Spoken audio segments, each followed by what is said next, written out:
Ondan Amerikaga yo'lga chiqib, akalar Turkiyadamiz. Turkiyaning Erzurumdan bu yoqqa o'zim yurib kelyapman. Sherigim hozir O'zbekistonga qarab ketdi. O'zbekistonda ozgina ishlari bor edi. O'shalarni bitirish uchun ketdi. Xudo xolasa ertaga Istanbulga yetib keladi. Yo'lda akalar Samarqandlik akalarimizni ko'rib qoldim. 4 ta furada Anqaradan yuk olib kelishga ketyapti. Mana bu akalarimiz. Assalomu alaykum. Assalomu alaykum. Akalar bor hammasi.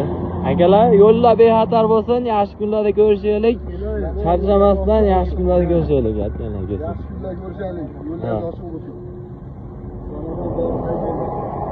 Mashinamiz zo'r yuryapti. Qalay ekan akalar? 900 ga ta'minlanishi. Orqa O'zbekiston meniki. Xudo xolasa futbolda ham ko'pida olib kelamiz mana shu mashinada, xudo xolasa. Akalar qo'llab-quvvatlab turasizlar.